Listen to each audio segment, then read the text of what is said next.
Who are the Emmys? The envelope. Hi, this is Notaspringchick, and living here in Southern California, well, you never could know what's going to show up in the newspaper. I know, when you get things like this as the envelope from the LA Times, you really do feel like you're in Hollywood. Yes, we do. Because before, you used to see all the information pretty much solely in the trade papers, but now, the envelope, please. You will see, this is a section that comes out. Don't you just love this? For your 2008 Primetime Emmy consideration.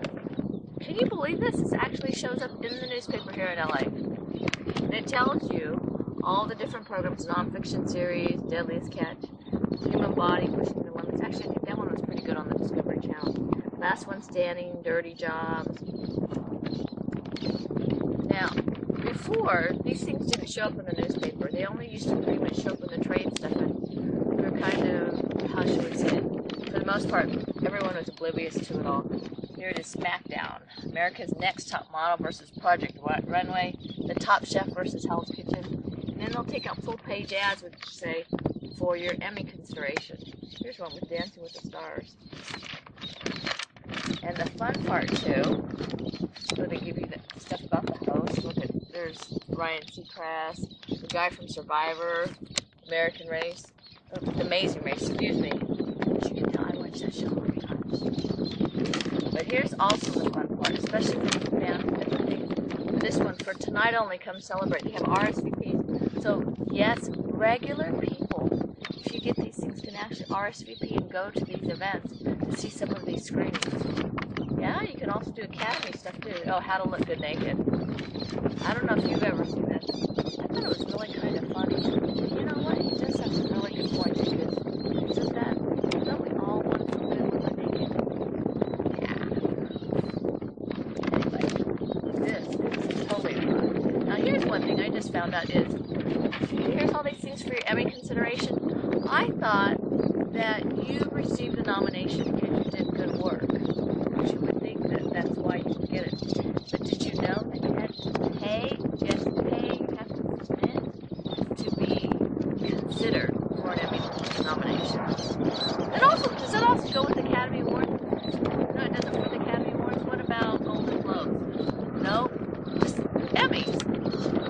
Okay, and the Emmys that we have coming up are the daytime Emmys. There's separate shows. There's the nighttime Emmys and daytime Emmys. But, you know, part of it is when you've got Emmy on the mind, that's why they have all this other stuff up. Because that's why Catherine Heigl, I'm like, why is she up right now? Because the Emmys were doing daytime, and she's on Grey's Anatomy, which is nighttime. But didn't they, she won an Emmy last year, right?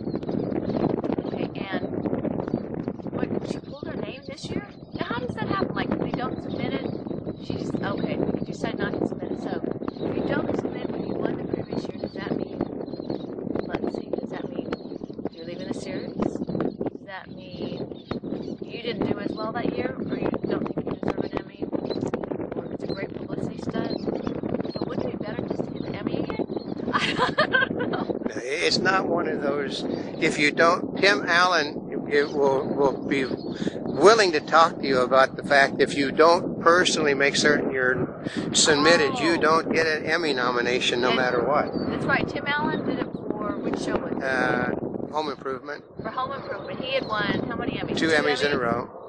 And then somebody did not submit it for the third one. So just because you're on an Emmy, perhaps Emmy nominated series, or your company is going to submit it, well, they might not. It's, you know, it's like Ronald Reagan, trust but verify. And you have to pay out of your own pocket for that process, too. Yeah, and if they have multiple writers, it's each nomination. So if you have a bunch of writers for one show, then all of them have to put their names in, right? Now, what are the other funny things about the Emmys? Well, it's hard as heck to actually get to cover the Emmys if you remember the press. I know, that one.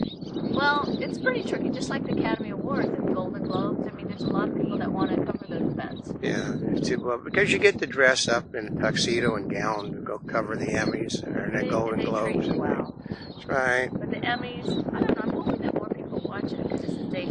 Yeah, but this is done specifically to get fan support behind them, because by rules they're not allowed to throw hundreds of thousands of dollars in nominations anymore. But they can do this, and the fans can throw all of the money they want behind their efforts. So wait a minute, they're restricted on how much they can do in the newspapers now? There's restrictions. There's restrictions for trade papers, how much they can spend in sending gifts out to people, all of that, because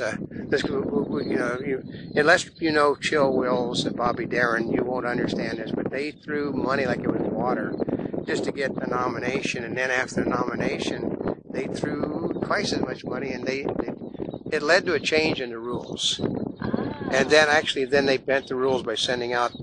They sent out, they were not being green, they sent out literally tens of thousands of VHSs, DVDs, everything you could think of, trying to get people for your consideration. And that's all sort of come to a sliding halt right now. Before they used to send out presents. Yeah. All. But the internet is the new means, because there is no restriction on what you can do on the internet.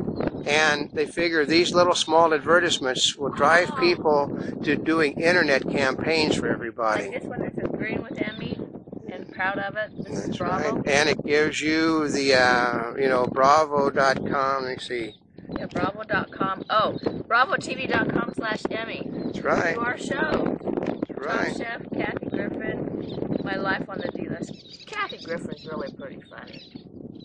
Yeah, but she tends to be a little bit anti-Semitic, anti-religion. So. Oh, is she? Oh, I don't know. and she's Irish. And did you ever know that Ryan Seacrest's eyes were that green? Well, they probably touched them up. I have a feeling they were enhanced on that one. They never look quite that green on his show, do they? I know. Actually, he looks more sedate there than he does normally. But. What else? Is there other good stuff in here? I don't know, but this is Life in LA. This is Entertainment Fest. This is Notaspringchick. We're here in SoCal, bringing you on